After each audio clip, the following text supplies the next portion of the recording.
अनुजीव का जन्म सिद्ध अधिकार। आनंद वचनामृतम तृतीय खंड।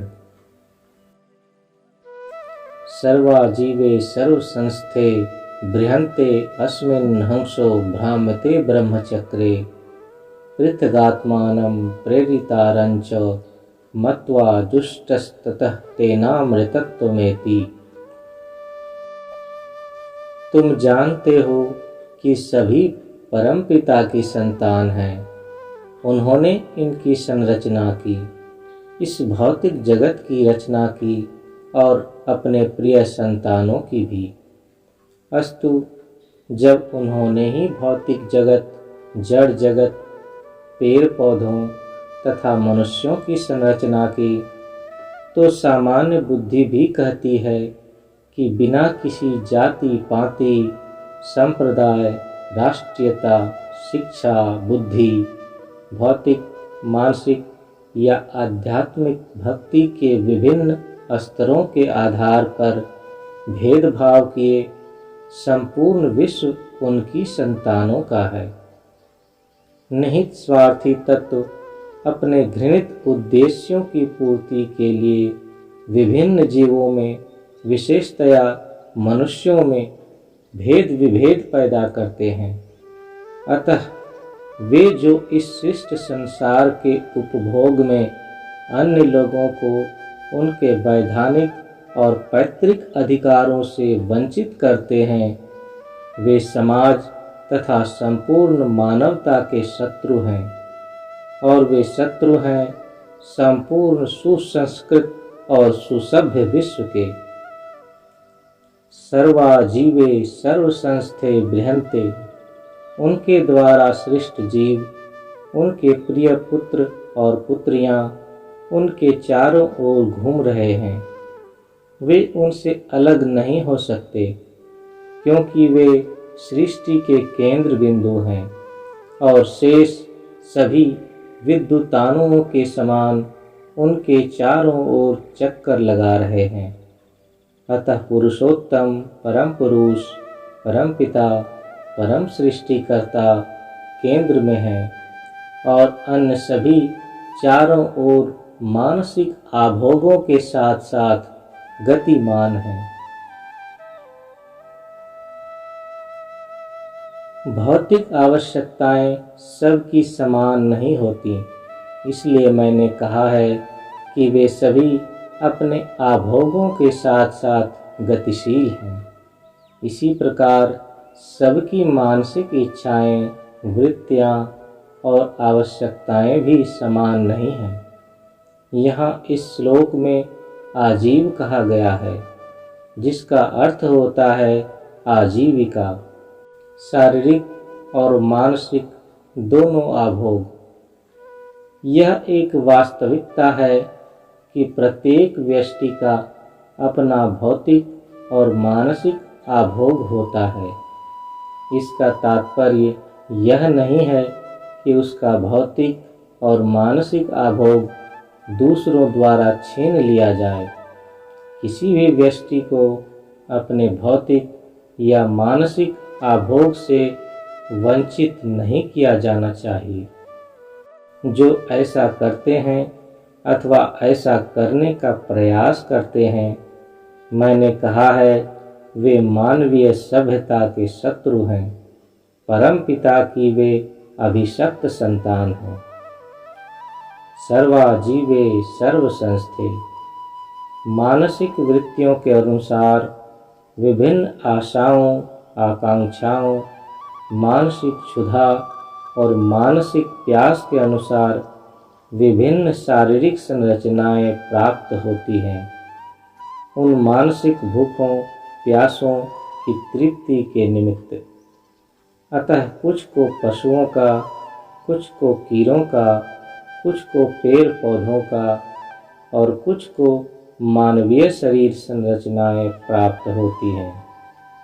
संस्कारों की विभिन्नता के कारण मनुष्य शरीर मिलने के बावजूद मनुष्यों में भी भेद दिखाई पड़ता है। संस्कारगत पार्थक्य के कारण उनकी दूरियां उस परम प्राण केंद्र से निर्धारित होती हैं। कुछ मात्र कुछ ही इंच की दूरी पर और कुछ मीलों की दूरी पर रहते हैं, किंतु सभी उस परम प्राण केंद्र के चारों ओर घूमते रहते हैं। कहीं यह रेडियस छोटा होता है और कहीं बड़ा। कोई परम पुरुष के चारों ओर एक प्रकार से चक्कर लगा रहा है और कोई दूसरे प्रकार से और कुछ अन्य प्रकार से, किंतु चक्कर सभी लगा रहे हैं। सबका अपना अपना रेडियस है, अपने अपने संस्कारों अर्थात प्रतिक्रियात्मक बीजों के अनुसार, किंतु चक्कर तो उनको अवश्य लगाना है। उन परम पुरुष के चारों ओर जैसे विद्युतानु प्राण केंद्र के चारों ओर घूमते हैं। सर्वाजीवे सर्व संस्थे, वे घूम रहे हैं अपने अपने भौतिक और मानसिक आभोगों, अपनी अपनी शारीरिक संरचनाओं और रूपों के साथ। अस्तु, जब किसी का लक्ष्य स्थूल से स्थूलतर होता जाता है, तब रेडियस बढ़ता जाता है।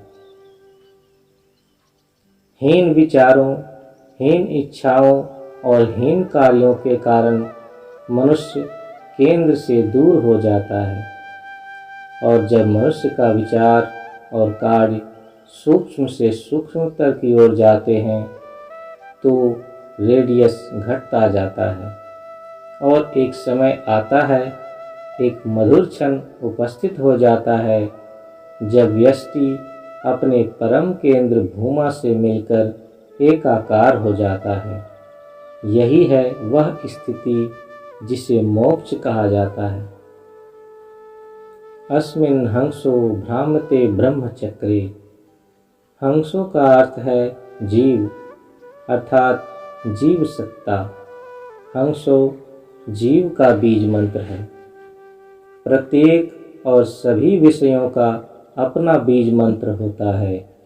अ सृष्टि का बीज मंत्र है, अ ज्ञान का, क इस अभिव्यक्त विश्व का, ख आकाश का और र शक्ति का बीज मंत्र है।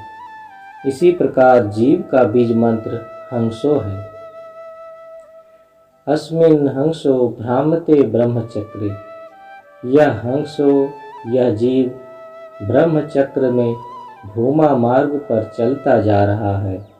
छोटे क्षेत्र में व्यवस्था है परमाणु चक्र की और बड़े क्षेत्र में पृथ्वी चक्र की। परमाणु व्यवस्था में एक छोटा प्राण केंद्र है, उसके चारों ओर विद्युतानु घूम रहे हैं। हम लोगों के पृथ्वी चक्र में पृथ्वी प्राण केंद्र है और चंद्रमा चक्कर लगा रहा है। इसी प्रकार हमारे ब्रह्म चक्र में पुरुषोत्तम प्राण केंद्र है और प्रत्येक तथा सभी अस्तित्व जड़ चेतन उनके चारों ओर घूम रहे हैं। पृथगात्मानं प्रेरितारंच मत्वा। सभी अस्तित्व उनके चारों ओर घूमते रहेंगे जब तक कि वे यह समझते रहेंगे कि वे और उनका प्राण केंद्र अलग अलग है और वे एक दूसरे से बहुत दूर हैं। और जब वे यह अनुभव करने लगते हैं कि मैं परमपिता का अंग हूँ और मुझे उनसे मिलकर एकाकार हो जाना है, तब वे परम पुरुष से मिलकर अमृत के महासिंधु में विलीन हो जाते हैं। और तब क्या होता है? जुष्टस्ततस्तेनामृतत्वमेति। श्रेष्ठ जीव अमृतत्व पा जाते हैं।